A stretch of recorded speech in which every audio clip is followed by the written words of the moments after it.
Hi, incoming Corps members. I'm Kelsey Hendricks. And I'm Laura Dalvo. And we are teachers at Cameron Middle School. I teach 7th grade math. And I teach 7th grade math and Algebra 1 to 8th graders. So we just wanted to give you a little bit of an intro to the video you're about to watch.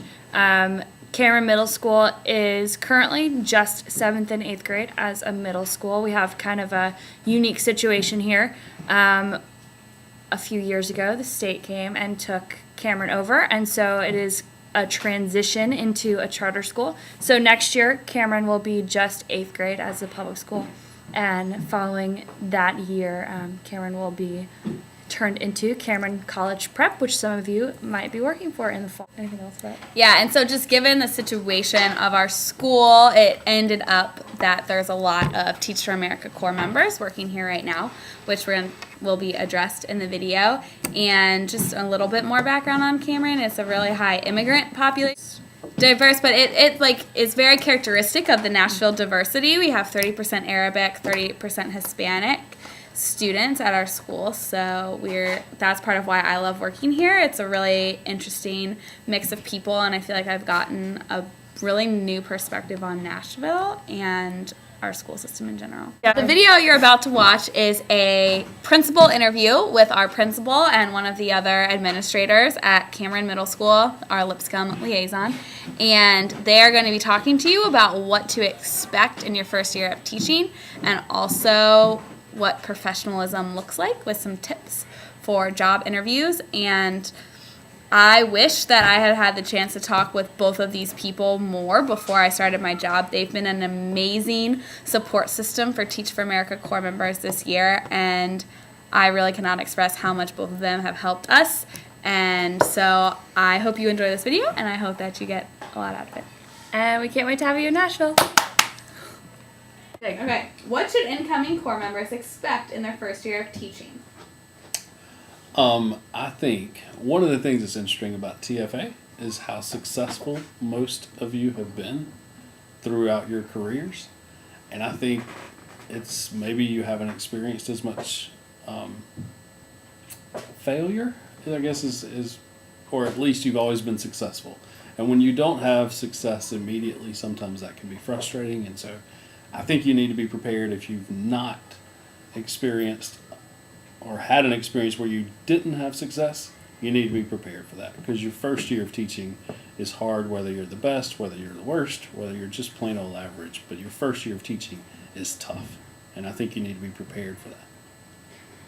So what are principals looking for in candidates when they interview? I think, I won't speak for everybody, but I think for sure initiative is one thing. You have to have your internal work ethic. I want somebody that I can put in a classroom and they can go take the classroom and I don't have to worry about it. And they will, see a problem. And I always tell people I like solution seekers, and I like you to bring me a solution, not a problem. I think that's important.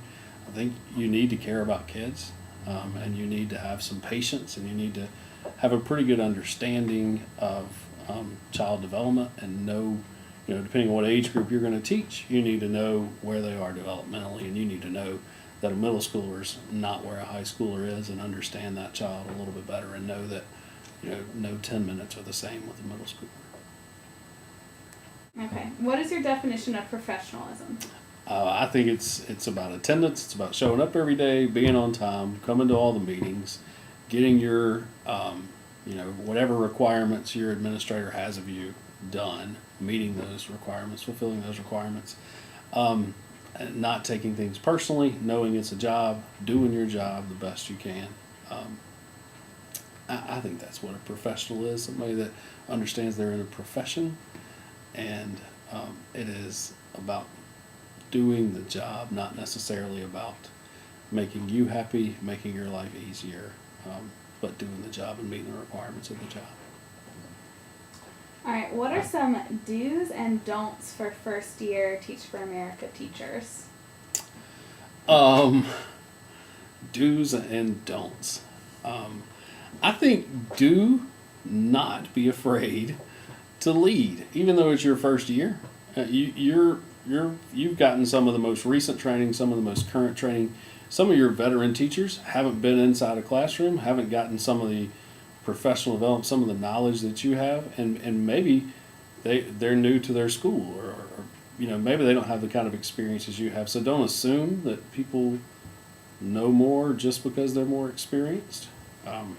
So go in, take initiative, volunteer, lead. And that's a tricky line. It also is you don't want to step on toes, but don't be afraid to step on some toes, because usually you're stepping on toes for the right reasons. And I think instead of telling people things, if you ask a lot of questions and ask them from your mindset of where you're coming from, let them answer them, and then at least, maybe you're not telling them something to do, but you're certainly giving them something to think about when you ask a question. So ask questions. Don't be afraid to ask questions of your boss. Don't be afraid to ask questions of your peers. Don't be afraid to lead.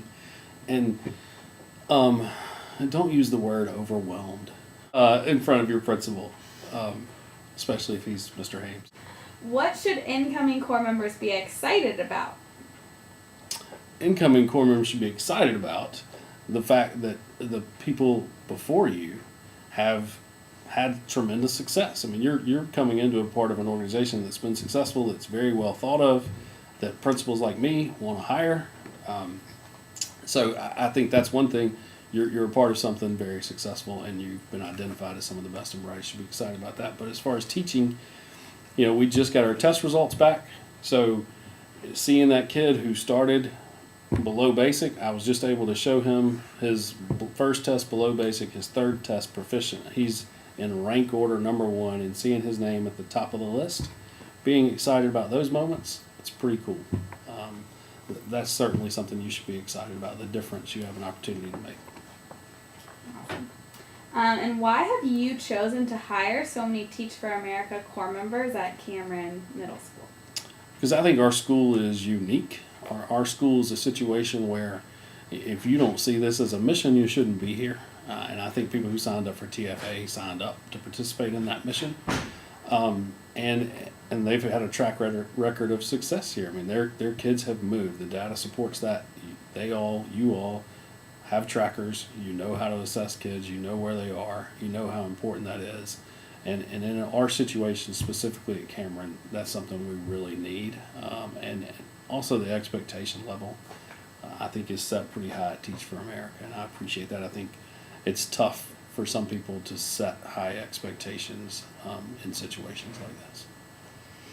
And what advice do you have for new teachers moving to Nashville? Or new teachers in general. Yeah. New teachers in general, just know that you are not going to be who you think you're going to be that first year. You have plenty of dreams, and you have a certain vision for what your first year is going to look like. It is not going to look like that. No matter what your vision, it's just not going to play out the way you think it is. And be flexible. Be ready to adjust to that. Don't let that get you down. Don't let that get you too excited, depending on where you are. Just be prepared for all the crazies of the first year experience. Awesome. I'm Julie Simone, and I am the Lipscomb University liaison to Cameron Middle School for this 3-year grant. And I would say for your first year of going into teaching, the thing that you need to do is to expect it to be harder than anything you've ever done. If you're someone who's been super successful and things have come really easy, you think, oh good, I can bag this, I've got this. But really, it will humble you in ways that you have no idea. It will also reward you in ways that you never thought possible. But the very best thing is to do is to go in and know that this is going to be the most difficult thing you've ever done. And if you just expect that, then every day you just go back in and you just keep doing the very best that you can day after day. It's not something you ever master. It's something that you struggle toward mastery with. The next thing I would say that to not do is not to go into a school and assume that you know a lot more than everyone else.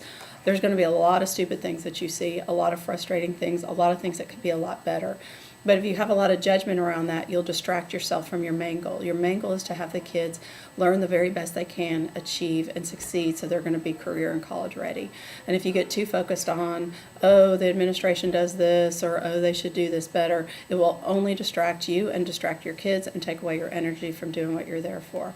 And the final thing that I think that I would do is remember to enjoy the kids, to have a relationship with them, go shoot some baskets with them at lunch, go eat lunch with them, go to their family's home.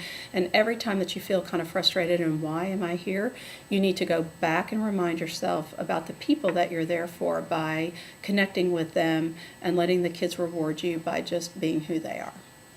Awesome. Thank you.